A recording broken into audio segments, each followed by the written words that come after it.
Hello, আমি Kamruddin Bibhab. Welcome to web academy বিডি.org, HTML5 and CSS3 beginner Bangla tutorial 18। So আমরা এর আগে টিউটোরিয়ালে দেখেছিলাম কিভাবে CSS এর মাধ্যমে পারিং অ্যান্ড মার্জিন ইউজ করে একটি CSS বক্স ক্রিয়েট করা হয়।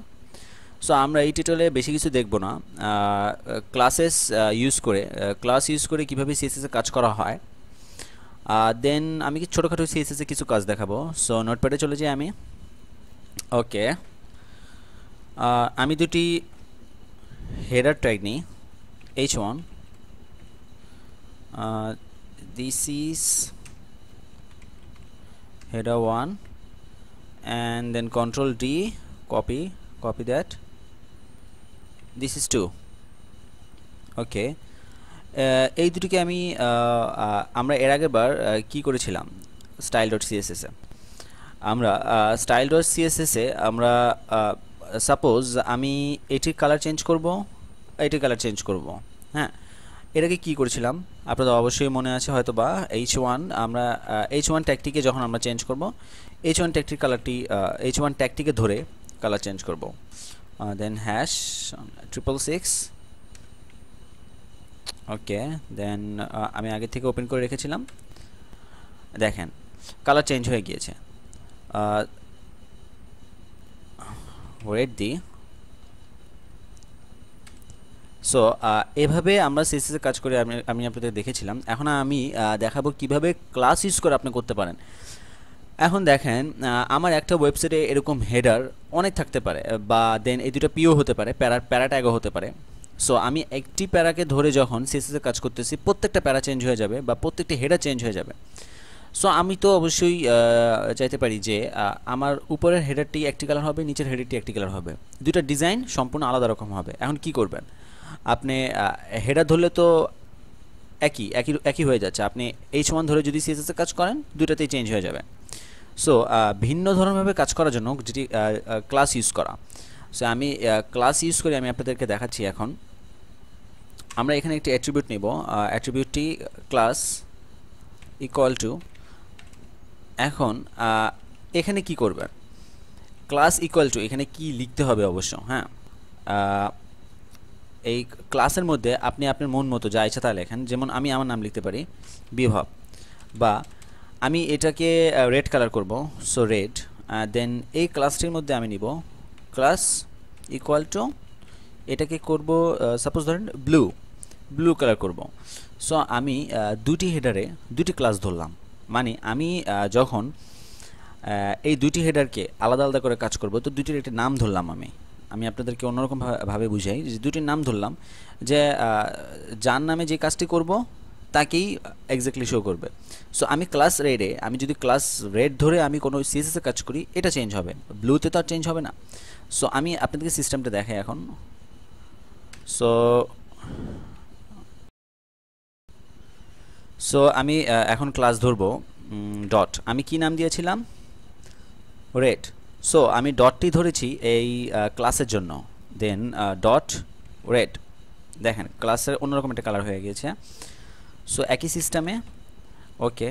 দেন কালার রেড। আরেকটি কি ক্লাস ধরেছি আমি, ব্লু, ডট ব্লু। সো আমি আলাদা আলাদা নাম ওইখানে h1 ট্যাগের মধ্যে আলাদা আলাদা ক্লাসের নাম দিয়েছি, সেম ওই নামটি এখানে ধরেছি। এবার আপনি এই নামের ভিতরে যত CSS এর কাজ করবেন, এই ক্লাস ইকুয়াল টু রেড যেই ট্যাগের ভিতরে থাকবে ওই ট্যাগটি চেঞ্জ হয়ে যাবে। সো আমি ব্লু কালারটি চেঞ্জ করি, এখন ব্লু ক্লাস ব্লুতে আমি এখন ব্লু কালার দিচ্ছি। এখন আমি এই নামটি কিন্তু আপনি যা ইচ্ছা করতে পারবেন। সো আমি ব্লু দিয়েছি ভালো মতো বোঝার ক্ষেত্রে, যে আমি দুটি আলাদা আলাদা কালার করব। So let's try this. দেখেন একটি রেড, একটি ব্লু। সো এভাবে আপনারা ভিন্ন ভিন্ন কালার ক্লাস ইউজ করে অনেক রকমের কাজ করতে পারবেন। লাইক দেখেন আমি এটিকে ব্যাকগ্রাউন্ড কালার করব, এখন ব্যাকগ্রাউন্ড কালার সাপোজ কি দেওয়া যায়, ওকে গ্রিন, নো হ্যাশ। আমি যখন হেক্সাডেসিমাল কোড ইউজ করব তখন হ্যাশ ইউজ করব আমি।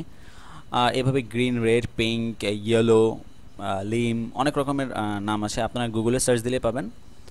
ওকে,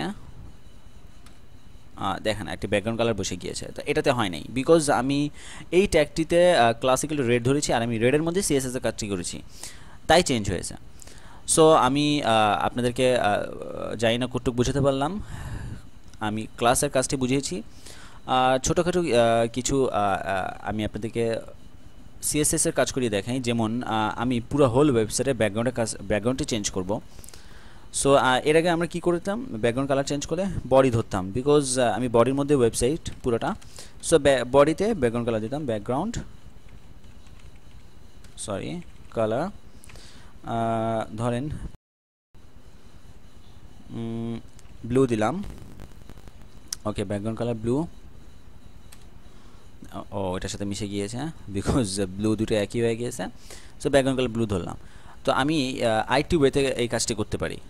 ধরেন আমি বডিতে, এই বডি ট্যাগটির মধ্যে একটি অ্যাট্রিবিউট নেব, CSS attribute busy colour equal to same একই নামটি আমি হেক্সাডেসিমালটি ইউজ করি, হ্যাশ ধরেন 666। আমি হেক্সাডেসিমালটি কেন ইউজ করে দেখালাম, হেক্সাডেসিমাল আমরা ইউজ করে সেমিকলন ইউজ করি বেশিরভাগ সব জায়গায়। আমরা সিএসএস যখন কাজ করি সেমিকলন ইউজ করি, যখন আমি এই অ্যাট্রিবিউটের মধ্যে কাজ করব সেমিকলন ইউজ করব না। হ্যাঁ, সেমিকলন ইউজ করা যায়, এখন আপনি ইউজ করলে অনেক সময় দেখবেন একটি কালারে কোড দিয়েছেন আরেকটি কালার হয়ে গিয়েছে। সো দেখেন সেম ওই জায়গা থেকেও কালারটি চেঞ্জ হয়েছে। সো আমি আপনাদেরকে দুটি পদ্ধতি দেখালাম, একটি সিএসএস এর মাধ্যমে, আরেকটি এখান থেকে আপনি কালার চেঞ্জ করে দিতে পারেন। ওকে, সো আজকে টিউটোরিয়াল এটুকু পর্যন্তই। দেন পরবর্তী টিউটোরিয়ালে আমি দেখাবো কীভাবে আইডির মাধ্যমেও সেম ক্লাসের কাজটি করা যায়। So thank you.